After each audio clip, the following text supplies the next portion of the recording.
సినిమాలో 2 పాటలు కాసులు వినిపించడం ఇష్టం లేక కాదు, కథను కదపడం ఇష్టం లేక అని అర్థమయ్యాక పాటల రచయితగా ఈ సినిమాకి పాటలు రాయడాన్ని చాలా గౌరవంగా భావించాను.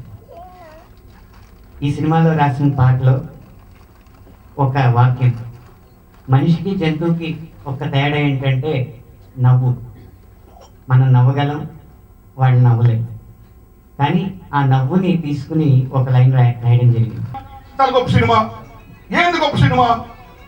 ఈవేళ ప్రపంచపరంగా మానవ విలువలను ఆర్థిక విలువలు డామినేట్ చేస్తున్న దశలో, ప్రతిదీ కూడా గ్లోబలైజేషన్ దశలో, రూపాయి మార్కెట్ మారిన దశలో, ప్రతి వాడు రూపాయిని పరిగెడుతున్న దశలో, సెంటిమెంట్స్, బాండేజ్, అటాచ్మెంట్స్ మొత్తం తీరైపోతున్న దశలో తల్లిదండ్రుల్ని పిల్లవాళ్ళు చూసుకుంటారా చూసుకోరా, డబ్బుపై పరిగెడుతున్నారు, వారి వ్యక్తిగత విలాసాలు పరిగెడుతున్నారు అనుకునే దశలో, మనుషులు నమ్మాలా వద్దా అనే దశలో, విశ్వాసం గల కుక్కని నమ్మండి, మనిషి చాలా బాగుంటుంది, మనుషుల కంటే కుక్కే చాలా గొప్ప, చాలా గొప్ప అని చాటి చెప్పింది ఈ కుక్క.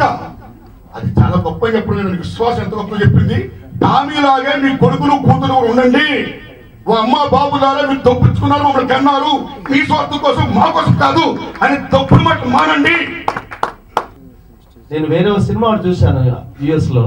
ఆ సినిమా అనుకుని నేను అదే సినిమా తీసుకుంటానులే, నిన్నాళ్ళు బట్టి అదే అనుకున్నా.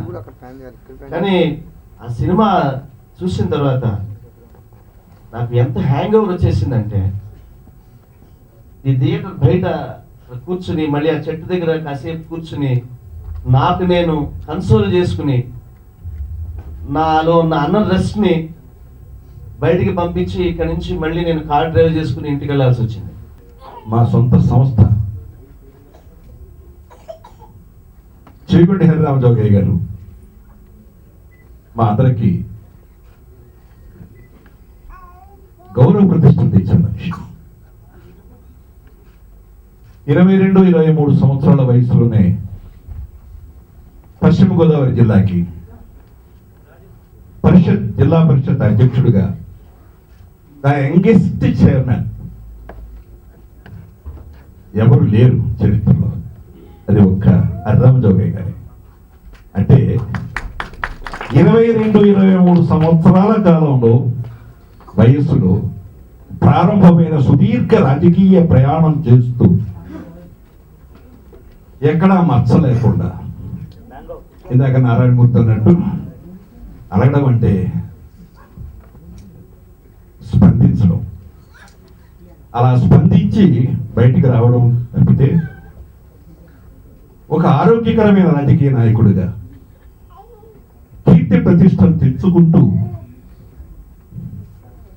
ఒక అభిరుచికర నిర్మాతగా ఎదిగిన వాడు ఎవరు లేరు, ఒక హరిరామజోగయ్య గారు తప్ప. ఆయన సినిమాలు తీసుకుంటే బంగారు తల్లి నుంచి నేటి టామీ వరకు ప్రతి చిత్రం ఒక ప్రయోజనాత్మకం. ఒక సినిమా ఇండస్ట్రీలో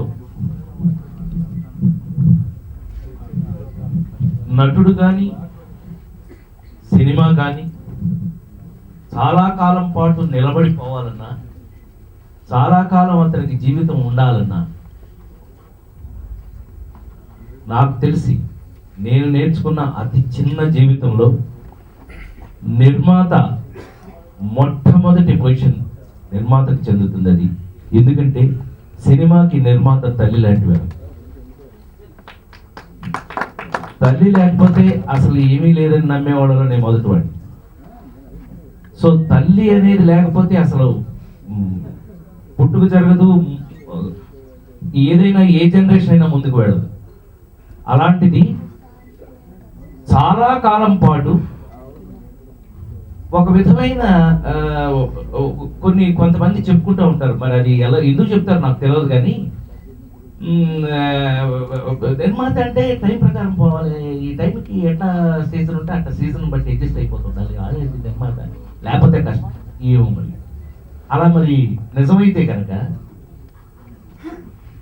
హరిరామజోగయ్య గారు లాంటి నిర్మాత ఎన్ని సంవత్సరాలు సినిమా ఇండస్ట్రీలో ఆయనకి నచ్చినట్టుగా, మనకు నచ్చినట్టు కాదండి, మనకేం నచ్చితే తీటు కాదండి, ఆయనకి ఏది మనస్ఫూర్తిగా నచ్చితే దానిని సినిమాగా ఆనాటి నుండి ఈనాటి వరకు కూడా నమ్మి సినిమా తీస్తున్నారు, తీస్తారు, తీస్తూనే ఉంటారు అని అంటే తప్పకుండా మనం నమ్మి తీరాలి. ఎందుకంటే మన ముందున్న ఎగ్జాంపుల్, మన కళ్ళ ముందున్న ఎగ్జాంపుల్. మనం ఏం ఎక్కడ పలానా జరిగిందంట అదేం లేదండి, మన కళ్ళ ముందున్న ఎగ్జాంపుల్. అలాంటిది సినిమా ఇండస్ట్రీలో 37 సంవత్సరాలుగా ఒక నటుడు అనేక రకాలైనటువంటి పరిస్థితుల్లో దాటుకుంటూ రావటం అనేది ఒక ఒక ఒక రకమైన ప్రక్రియ అయితే,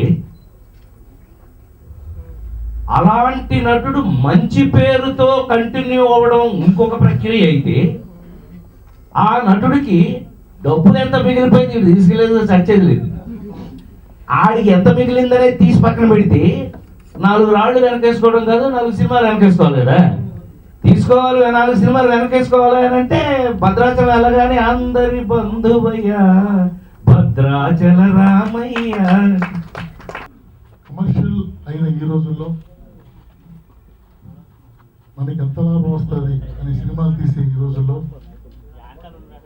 తను డాగ్ లవర్ అయ్యండి, తన ఫ్యామిలీ మెంబర్స్ అందరూ డాగ్ లవర్ అయ్యండి, ఒక ఫీల్ గుడ్ సినిమాని ఆడియన్స్ అందివ్వాలి అనే తాపత్రయంలో ఫైనాన్షియల్గా ప్రాబ్లం పడుతూ ఒక సినిమాని చేద్దామని నిర్ణయించుకొని ఆ సినిమాని నాకు అప్పచెప్పిన బాధ్యతలు అప్పచెప్పి నువ్వు చేయవయ్యా అని చెప్పిన హరిరామ జోగయ్య గారికి పాదాభివందనం చేస్తున్నాను. ఇది కమర్షియల్ సినిమా డెఫినెట్ గా అవుద్దండి. కారణం ఏంటంటే ఆయన గురువు గారు కమర్షియల్ కాదు, నేను డెఫినెట్ గా అందరికీ నచ్చే సినిమా తీస్తున్నాను అని అనుకున్నారు. కానీ డెఫినెట్ గా నారాయణమూర్తి గారు చెప్పినట్టుగా ఆయన చేతిలో బొకే ఫ్లవర్స్ పడ్డట్టుగా డెఫినెట్ గా దీనికి కాసుల వర్షం కురుస్తుంది. డెఫినెట్ గా ఆయన చాలా హ్యాపీగా ఉండాలని భగవంతుని కోరుకుంటూ, ఇంకొక విషయం, ఈ సినిమాని 30 days లో ఆర్టిస్టులతోనే చేయడం కష్టమైన ఈ రోజుల్లో 100 రోజులు, 50 రోజులు, 150 రోజులు చేస్తున్న ఈ రోజుల్లో ఒక డాక్ తోటి, భూగి అనే నా మిత్రుడితోటి, ప్రవీణ్ తోటి కలిసి ఈ సినిమా చేయడానికి 30 days, అది నా గొప్పతనం కాదు, సమ్ పవర్ ఈస్ దే. ఏదో నాకు హెల్ప్ అయ్యింది, అది గాడ్. కానీ నేను అనుకుంటున్నాను హరిరామ జోగయ్య గారి భార్య భారతమ్మ గారు, ఎందుకంటే ఆవిడ కోసం ఈయన సినిమా తీశారు, ఆయన కోసం ఈయన సినిమా తీస్తున్నాను కాబట్టి ఆయన డబ్బు ఖర్చు అవ్వకూడదు, ఆయన అనుకున్న బడ్జెట్లో 30 days లో సినిమా చేయాలంటే నేనేం చేయాలి, రాజా వన్నరెడ్డికి ఓర్పు ఇవ్వాలి, కుక్క అతను చెప్పినట్టుగా చేయాలని చెప్పి పైనుంచి ఆవిడ ఆశీర్వదించారు కాబట్టి నేను ఈ 30 days లో సినిమా చేశానని చెప్పి ఆవిడికి మనస్ఫూర్తిగా కృతజ్ఞతలు చెప్పుకుంటూ